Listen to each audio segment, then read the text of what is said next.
Hello, my name is Deacon West. I'm a deacon in the Diocese of Calgary, and I love to work with Chalice to do sponsorships through the churches in our area in Western Canada here.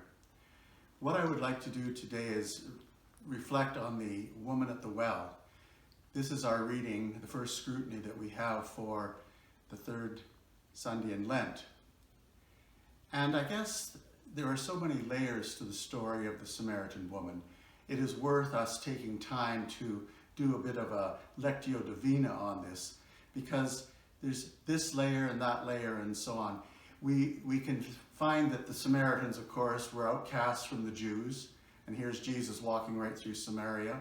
He meets a woman who is also an outcast. She's at the well. She's not there at the regular time of day, the early morning or late or evening when it's cooler. No, she's there at midday.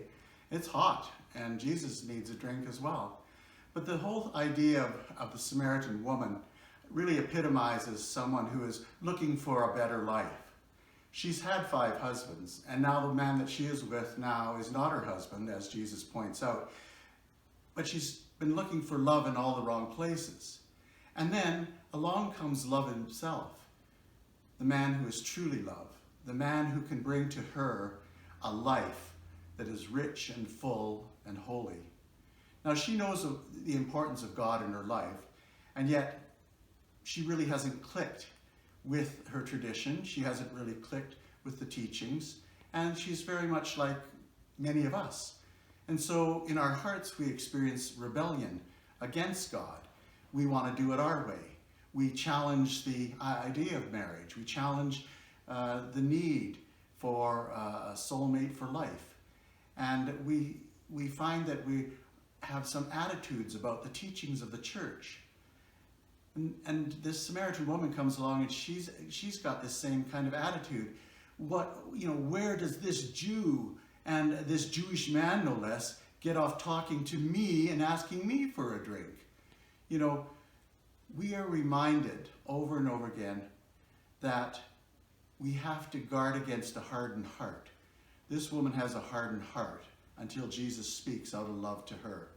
Now, each one of us seeks the other in order to satisfy our thirst. There are 2 thirsts here. The first thirst is the Lord, who has a great thirst for our faith and for our love.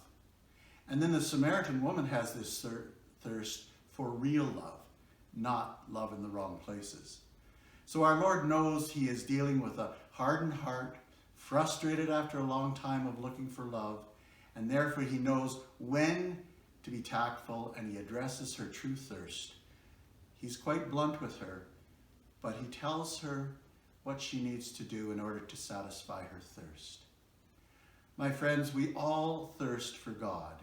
And in Psalm 63, one of my favorite Psalms, it says this: God, oh my God, my soul pines for you as in a dry and weary land.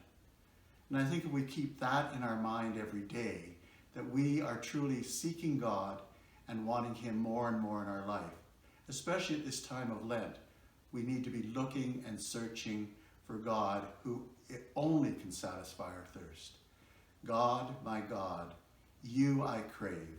My body pines for you, my soul pines for you, as in a dry and weary land.